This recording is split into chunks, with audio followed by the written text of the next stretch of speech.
Bienvenue dans un monde de neige, de délinquance, de train. Le quotidien. Non, pas du tout, je déconne. On est dans les studios de Rose Noire Édition, créateur du Transperce-Neige. On est avec Maxime. Merci de me laisser la parole. Merci de nous laisser l'occasion de vous faire visiter un peu notre studio. Merci beaucoup. Bah, effectivement, bienvenue chez nous. Voilà, ici, c'est nos bureaux. On est en plein cœur du Vieux-Port. Peut-être qu'il y aura une petite vue de la fenêtre après pour vous montrer un peu la vue sur la place. On est en plein cœur du cours Étienne d'Orve, exactement. On est en plein cœur du Vieux-Port à Marseille. C'est très sympa. Puis on va faire une petite visite. Bah oui. Voilà. Alors, qu'est-ce qu'on voit là? On voit des jeux déjà. La première chose. C'est ça. Et oui. Ah, mais oui. Alors, Si tu veux, je peux garder le micro et en parler. Bon, effectivement, voilà, on accueille nos visiteurs et les personnes avec qui on travaille avec notre DA directement. Bon, c'est le vieux logo. Donc, voilà, ne prenez pas en compte ça. Bah, le nouveau logo, il est pas là, il est sur le site, il est partout. Okay. En fait, il ressemble beaucoup à l'ancien logo, c'est juste qu'on a un peu update. Voilà. Ah, mais je l'aime bien déjà celui-là. Mais celui-là est quand même très cool. Voilà, il est pas dramatique non plus. Ça, c'est l'entrée, c'est un peu l'espace détente. Voilà, on a un petit canapé, une petite télé. L'idée, c'est que à terme, on aimerait bien mettre des petits trucs sympas. On avait une Xbox, mais c'est celle de Nico, donc forcément, il l'a prise chez lui parce que Google, quoi. parce que voilà. Oui, voilà, vraiment en mode. C'est pas le meilleur endroit pour jouer. Oui, voilà, exactement, c'est ça. Non, l'idée, c'est un peu sympa. Si on a envie de manger le midi, mais que la table du milieu est prise, on peut manger là. Voilà, c'est un peu sympa. Il faut savoir qu'ici, à la base, c'est un ancien appartement. Donc, en fait, on a tout enlevé pour pour customiser exactement, pour le retransformer en bureau. Ici, on a des jolies affiches pour nous accueillir. Voilà, c'est très sympa. Deux petites affiches en bas de Start Them Up. Exactement. Ça, c'est notre premier jeu. Donc, Deck Building sur le monde des startups, qui n'est plus commercialisé aujourd'hui, mais qui reviendra peut-être un jour sous une autre forme. C'est trouvable à la crypte du jeu. Exactement, il est trouvable à la crypte du jeu. Complètement, oui, il est complètement trouvable. C'est ce que m'a dit Nicolas. Exactement. Dans l'espace un peu acteur marseillais. Tu as un petit espace comme ça à la crypte. Il est là-bas si jamais vous le cherchez. Voilà. Il est à peu près quel taux d'argent, Et à quel prix? Il est alors nous on le vendait à 25, donc à la crypte il doit être un petit peu plus. non, il doit être à 26, 27, un truc comme ça. Voilà. Oui, normalement ils ont 5. Oui, ça va. C'est pas dramatique non plus. Ensuite, qu'est-ce qu'on a? On peut marcher ensuite, on peut se balader. Petite étagère de jeux. Notre propre ludothèque, exactement. Alors c'est beaucoup plus une pile de la honte qu'une ludothèque, d'accord. L'idée c'est que nous, on a voulu prendre pas mal de jeux pour pouvoir un peu s'inspirer, pour pouvoir proposer des parties de jeu aux personnes qui travaillent ici, c'est-à-dire Nico et moi, tout simplement. Non, en fait, on a besoin de s'inspirer, de tester des trucs, et donc on achète aussi pas mal de jeux. Beaucoup on n'a pas testé parce que malheureusement pas le temps. Ce qu'on regarde aussi beaucoup, c'est le matériel quand on achète des jeux. Pour nous, c'est super important de voir comment a été rangé le jeu, comment a été fabriqué le matos, dans quelle qualité c'est. Comment chacun propose un rangement. Ouais, c'est ça, exactement. Donc on a voulu scinder en deux. Bon, ça s'est un peu mélangé, mais on a voulu scinder en deux les jeux et plus qui est BD, roman, etc. Parce qu'on est aussi beaucoup fan de BD. On a testé d'inspiration. Exactement, fan de Vos sources Magic. d'inspiration principales. Nos sources d'inspiration principales, waouh, elles sont multiples. Très très multiples. J'imagine. On est des vrais passionnés de cinéma d'abord. C'est quelque chose qui nous inspire au quotidien. On aime beaucoup regarder des films et du coup ça nous donne des grosses inspi quand on crée nos jeux et quand on amène des idées sur les jeux, notamment thématiquement. Et ensuite, monde de l'imaginaire en général. Donc peu importe le médium en fait, que ça soit un roman, que ça soit de la BD, que ça soit un jeu vidéo. On est beaucoup inspiré par les jeux vidéo. On se veut transmédia aussi, donc c'est peut-être un médium sur lequel un jour on aimerait s'aventurer. Mais ouais, en termes de sources d'inspiration, elles sont très très multiples. On a des références. Moi, à titre personnel, mes références en jeu vidéo, c'est Arkane Studio, donc un studio lyonnais, Dishonored, Deathloop, etc. Oui, bien sûr. Dishonored, très bon. Dishonored, qui est mon jeu préféré of all time. Et en termes de cinéma, on est beaucoup inspiré par des réalisateurs. Moi, j'ai Denis Villeneuve dans ma liste. Voilà, réalisateur de Dune. On parle de Villeneuve, mais je vois un petit vaisseau, un Faucon Millennium. Oui, effectivement. Ça, c'est un cadeau qu'a reçu Nico, cadeau d'anniversaire ou de Noël, je ne sais plus exactement. Mais on se l'est construit. On s'est pris 2 jours où en fait on taffait en même temps. C'était 2 jours d'idéation en fait de process. Et en même temps on construisait Faucon Millennium, donc c'était très cool. Et puis voilà, il est très sympa. Regardez, il peut s'ouvrir. C'est magnifique. Oh. Hop, Puis il y a des petits persos dedans, voilà. Alors c'est les persos de la post-logie, du coup, donc il y a Finn et tout.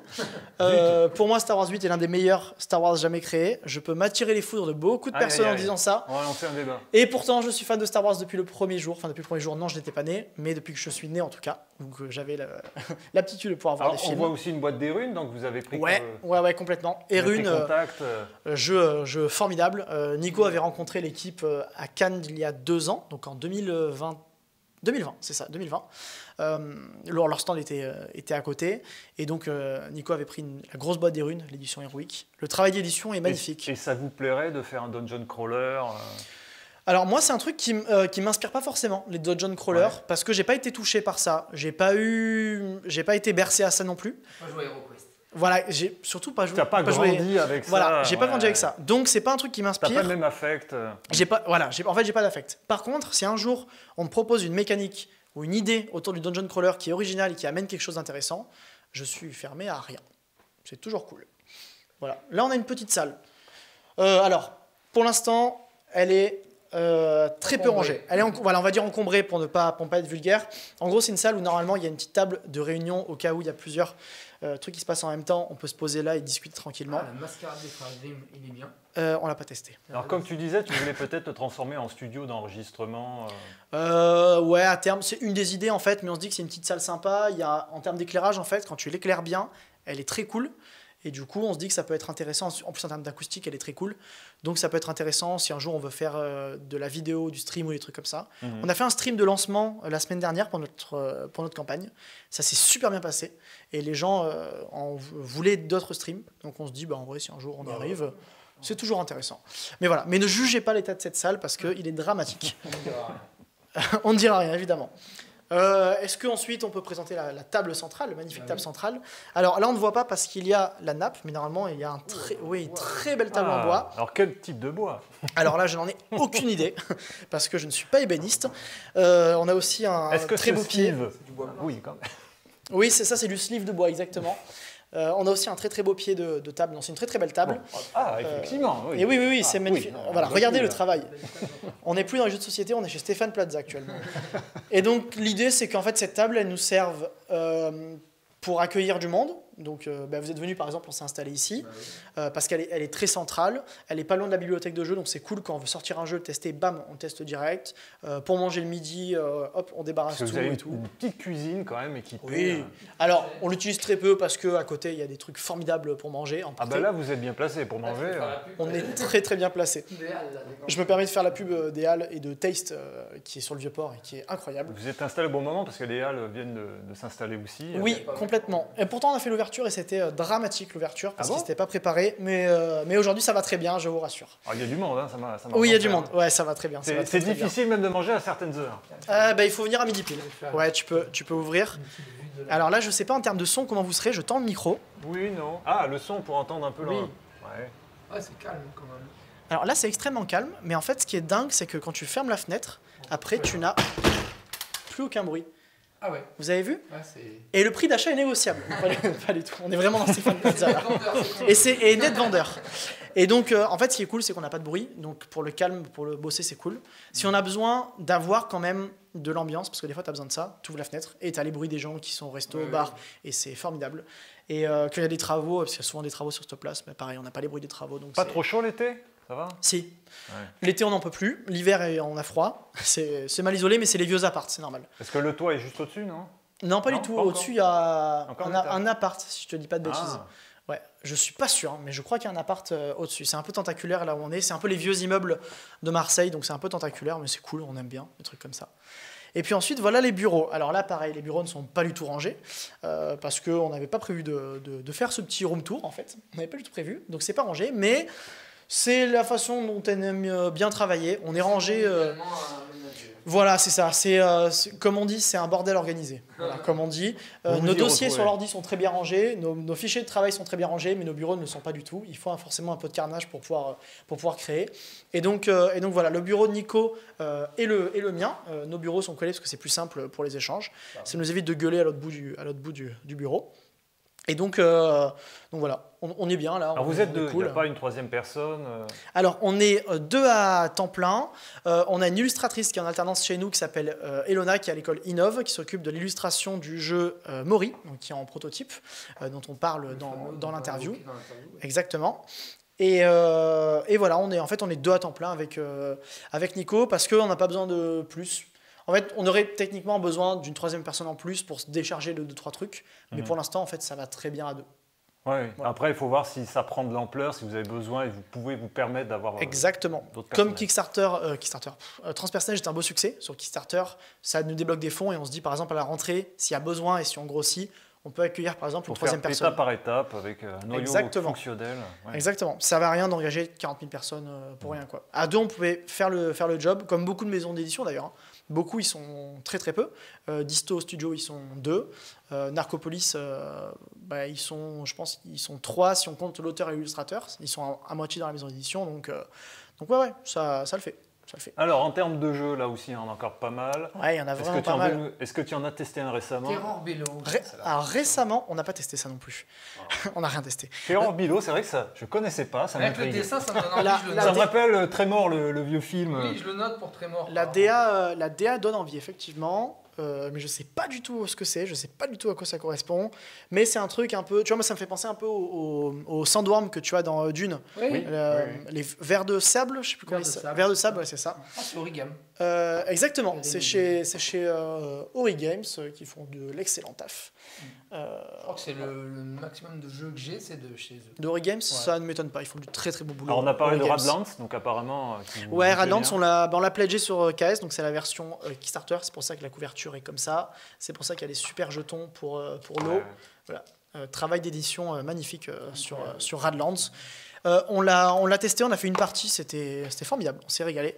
Je me permets de faire un petit shout-out. Qui a gagné cette partie? Je me souviens plus, on l'a testé il y a longtemps, je t'avoue, je me souviens plus. Je me permets de faire un shout-out à Disto Studio, Wadri et Quentin, qui ont travaillé sur Ephios. Donc Ephios, c'est le jeu de Wadri. À la base, la promesse, c'est un jeu en 18 cartes. Il y a beaucoup plus de cartes dans le jeu parce qu'il y a un mode campagne, c'est très cool. Mais à la base, c'est une promesse d'un jeu en 18 cartes. Donc je me permets de faire un coucou à Luc et Maria de Disto Studio, qui sont des personnes formidables. Wadri est un auteur de génie avec qui on a plein d'idées de projets. Et Quentin est un illustrateur multitalentueux avec qui on a également très très envie de travailler. Donc je me permets de leur faire un gros bisou. Ensuite, petite promo pour Anthony Perron, qui est le co-auteur de Skate Legend chez nous, qui a fait Knock Knock Dungeon. Alors, Knock Knock Dungeon, ça s'est pas vendu des masses, apparemment. Ça n'a pas eu le succès escompté, pour des raisons qui me sont inconnues et sur lesquelles je ne m'étalerai pas. Ouais. Mais le jeu est formidable. Le principe est dingue, c'est un truc de donjon. Par exemple, on parlait de Dungeon Crawler, tu vois. Dungeon Crawler, moi, c'est pas un truc qui me tente, et pourtant, ça, j'ai adoré. Parce que le principe, en fait, c'est que tu as des salles, donc chaque carte est une salle, avec des monstres ou pas dedans. Ah, c'est un peu comme Munchkin. Pas vraiment. Dans le style. Oui et non. En fait, c'est ultra coopératif, c'est full coopératif, Knock Knock Dungeon. Et l'idée, c'est que tu as des chiffres sur les bords des cartes et tu dois recouvrir des cartes en dessous de façon orthogonale et en fait faire en sorte que chaque salle soit à moins de 5. Ah. Tu les recouvres en fait de façon orthogonale sur les coins. Il faut que chaque salle soit à moins de 5. Sinon, tu déclenches alerte, tu réveilles les monstres, etc. D'accord. Et en gros, c'est un truc de donjon où en fait, tu ne te fights pas. Juste, tu dois passer inaperçu. Voilà. Donc, je trouve ça assez cool et donc, ça permet de faire la bise à Anthony. Qu'est-ce qu'on a ensuite en jeu que je peux vous présenter? Sea Salt, voilà. Ouais. C'est merveilleux ce jeu. Là, Bruno et Théo qui sont incontournables, voilà, Bruno. Il qui est sont, partout, qui sont il est merveilleux. formidable. tellement de Bruno. talent, ce gars. Et puis le travail, en fait ça fait partie des jeux où je suis deg de ne pas avoir eu l'idée avant sur le travail d'illustration, enfin sur les photos. Ah, en mode origami. Origami. comme ça. Je suis deg de ne pas avoir eu l'idée avant parce Ouais, que je trouve que c'est formidable comme idée, c'est magnifique. Et puis c'est tellement original aussi. Voilà, ça c'est pour Sea Salt. Petit commentaire sympa pour Sea Salt. Et Celui-là, après, tiens. Il m'a intrigué, celui-là. celui-là, alors ça, c'est Exploding Kittens. Non. C'est littéralement Exploding Kittens, avec 2-3 subtilités en plus quand même qui sont très sympas. Mais c'est littéralement Exploding Kittens dans l'univers Cthulhu. La DA est folle parce que c'est un peu le pulp, tu vois, les trucs Ouais. un peu pulp art, vieux comics, en mélangeant du graphisme qui est un peu récent, donc c'est cool. Et puis en vrai, c'est sympa. Ça tourne bien, c'est grand public, c'est plutôt Il marrant. est toujours en vente, celui-là? Je crois, ouais. On l'a acheté il n'y a je pas regarde. si longtemps, donc Je ouais. savais pas que tout. Effectivement, il est toujours en vente. Qu'est-ce que je peux vous présenter? On a ce magnifique diorama que nous a envoyé Casterman pour la promo de Transperce-Neige. Ah, il est beau. Il est magnifique. Ça permet de faire le coucou à Casterman, évidemment, qui sont des partenaires de génie sur le projet Transperce-Neige. Et puis, voilà, on avait caché un Stardom Up, tiens. Voilà. Ah bah c'est magnifique. Alors ça, c'est la version proto, si je ne dis pas de conneries. Où, t'as vu, il y avait même de la poussière dessus. Il y a longtemps qu'il y a Ça fait longtemps qu'il n'est pas sorti pas celui-là. joué depuis 2019. C'est la version proto, c'est pour ça qu'il est très brillant. Ah oui. Oui. Ouais, voilà. Donc effectivement, c'est la version proto du jeu. Mais il est là. Voilà, il est présent. C'est Il est en Up, quoi. anglais. Il est en anglais parce qu'on avait fait une campagne français-anglais sur le jeu. Voilà, pour Stardom Up. Et après, au niveau des bouquins, alors qu'est-ce qu'on a au niveau des bouquins? On a beaucoup de Maxime Chatham ici, parce qu'on est des gros fans de Maxime Chatham. On est des très très gros fans de la saga Autre Monde de Chatham. Et là, en bande dessinée, tu as quoi là? Alors, en bande dessinée, qu'est-ce qu'on a? Ah, Ça, c'est du Lanfeust. On est extrêmement deg, parce que Lanfeust, on s'est dit, en vrai, il y a moyen que ça soit en jeu. On arrive à Cannes. Le jeu est édité. Il y a déjà un jeu Lanfeust. Aïe. Mais, il y a déjà un jeu. ouais, mais c'est pas grave parce qu'en vrai on s'est dit tant pis, ils ont été les premiers, ils ont géré et le jeu a l'air super. Donc pas de regret là-dessus. Il faut faire un jeu Léo Loden. Mais c'est quel type de jeu? Léo Loden, j'ai pas la ref. Oh là là. Léo Loden, c'est pas Harrelstone, c'est l'autre. Donc c'est Harrelstone. OK. C'est Harrelstone et Nikolov maintenant. OK. Il a repris le. Et Léo Loden, c'est un. Ah pardon. Oui, pardon, voilà. Oui, donc je disais On oublie. Léo Loden, c'est un enquêteur marseillais, enfin un détective privé, Ouais. qui était policier et qui a raccroché. Et du coup, il fait des enquêtes avec son tonton et sa meuf qui, elle, est toujours dans la police. Ok. Et c'est marseillais, enfin c'est 100% marseillais, quoi. J'adore.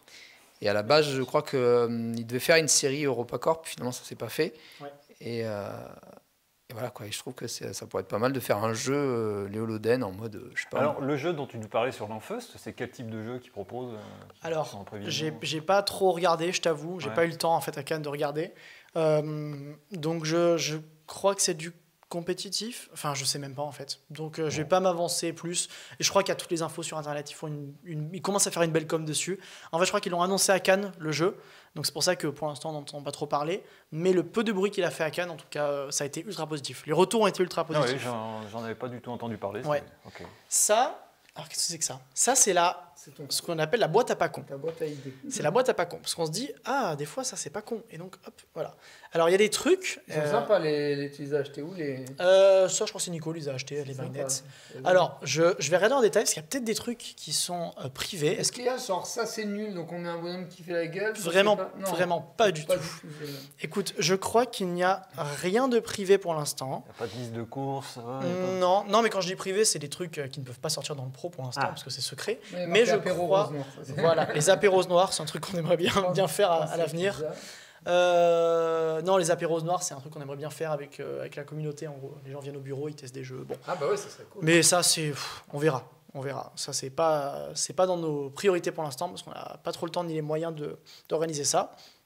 Mais il y a pas mal de belles idées. Donc peut-être que là-dedans, il y a des trucs qu'un jour vous verrez.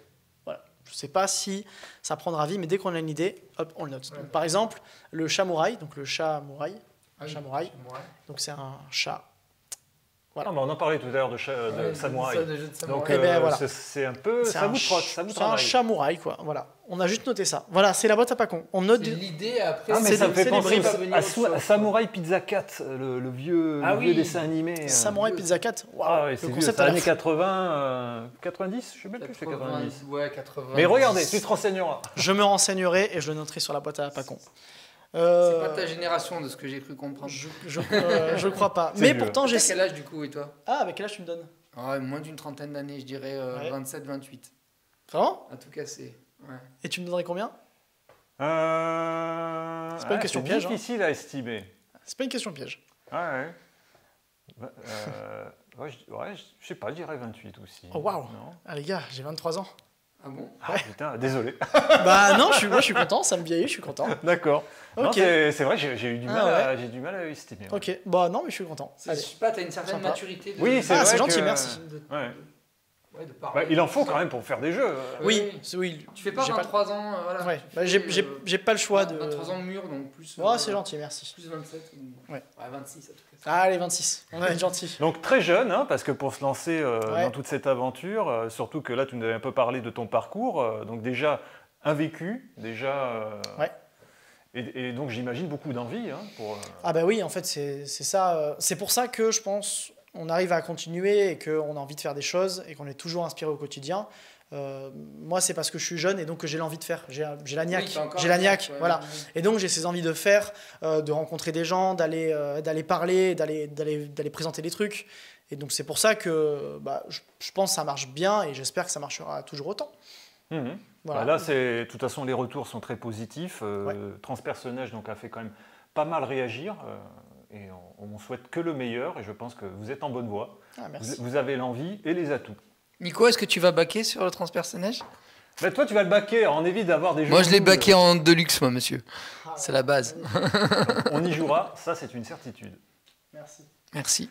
Voilà. Est-ce que tu as quelque chose à rajouter Est-ce que j'ai quelque chose à rajouter? dans l'ensemble? Sur l'appartement? Ah oui, tu voulais enlever la cloison, mais bon, est-ce que ça intéresse les gens? Bon, non, ça m'intéresse personne. Les gens s'en foutent. Par les amateurs de Stéphane Plaza. Bon, merci à toi Merci. Merci beaucoup. et bonne continuation. Alors, merci.